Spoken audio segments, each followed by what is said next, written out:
భగవంతుడు ప్రయాణించడానికి సుఖంగా మీకు అక్కడ పైన అంతా ఏర్పాట్లు ఉన్నాయి, ఫ్యాన్లు ఉన్నాయి, క్రిస్టల్స్ ఉన్నాయి, ఎవ్రీథింగ్ ఉన్నాయి. కానీ మీరు అక్కడ బయట కోటీశ్వరుడు అవ్వాలంటే చాలా కష్టాలు పడాలి, చాలా మందిని ఉంచాలి, చాలా చేయాలి, చాలా రెస్పాన్సిబిలిటీస్ తీసుకోవాలి, చాలా పనులు చేయాలి, చాలా కష్టపడాలి, జీవితాన్ని పణంగా పెట్టాలి, నీ జీవశక్తిని అంకితం చేయాలి.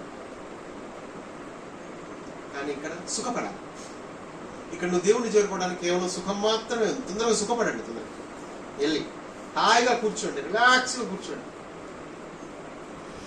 ఆనందంగా ఉండండి, సుఖంగా కూర్చోండి. దేవుడు ఒకటే చెప్తాడు, మీరు కదలకుండా హాయిగా ప్రశాంతంగా సుఖంగా కూర్చోండి. నాన్న నేను వచ్చేస్తాను నీ దగ్గరికి.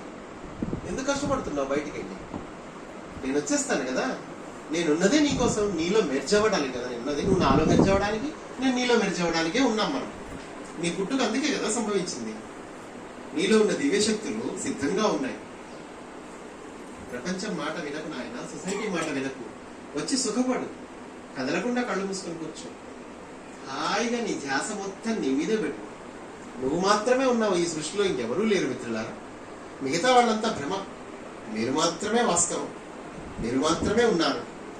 మీరు ఆ భగవంతుడు, మీరు ఈ సృష్టి. ఈ రెండు వేరువేరుగా కనిపించినా మళ్ళీ మీ ఇద్దరు కూడా ఒకటే, పైన ఉన్నదంతా ఒకటి. సో కాబట్టి ఆ ఒక్కదాన్నే పట్టుకోండి, ఇంకెందుకు, ఇంకేది అవసరం లేదు. మీకు సుఖపడండి, కళ్ళు మూసుకోండి, సుఖపడండి, హాయిగా రెస్ట్ తీసుకోండి, తిరిగి జన్మించండి నాయన. మృత్యులోకంలో ఉండి మరణించకండి. కళ్ళు మూసుకొని జన్మించండి. కళ్ళు తెరిస్తే మరణం, కళ్ళు మూస్తే జననం.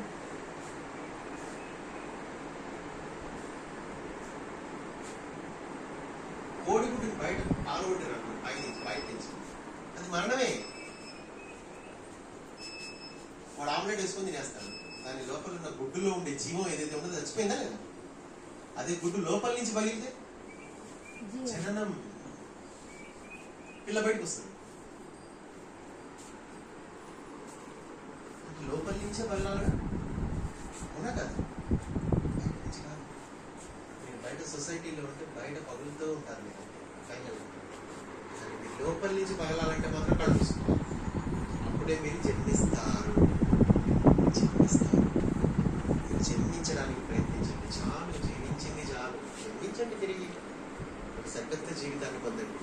వినాయకుడు పొందాడు, లక్ష్మీదేవి పొందింది, పత్రిసారు పొందాడు, చాలా మంది పొందారు. తిరిగి జన్మించారు, మీరు కూడా తిరిగి జన్మించండి. ఎవరు ఆపుతున్నారు మిమ్మల్ని? ఎవరు ఆపట్లేదు.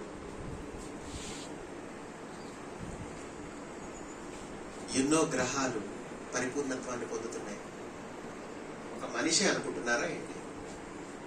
దేశాలు పరిపూర్ణత్వం చెందుతున్నాయి, గ్రహాలు పరిపూర్ణత్వం చెందుతున్నాయి, విశ్వాలు పరిపూర్ణత్వం చెందుతున్నాయి. మీరు ఎందుకు చెందరు? ఆలోచించారా? కొన్ని కోట్ల మంది పరిపూర్ణత్వాన్ని పొంది వాళ్ళు దైవత్వాన్ని ప్రాప్తించుకున్నారు. మీలాగా అమ్మా నాన్నకి పుట్టిన వాళ్ళే వాళ్ళందరూ. ఇంకా ఎంతో ఉంది ప్రపంచంలో నేర్చుకోవడానికి. అజ్ఞాతంగా ఉంది అదంతా. దాన్ని ఆవిష్కరించాలి అంటే, ఒక నిజమైన జీవితాన్ని మీరు చూడాలి అంటే, ఇప్పుడు ఈ రహస్యాలన్నీ మీకు చెప్పబడుతున్నాయి అంటే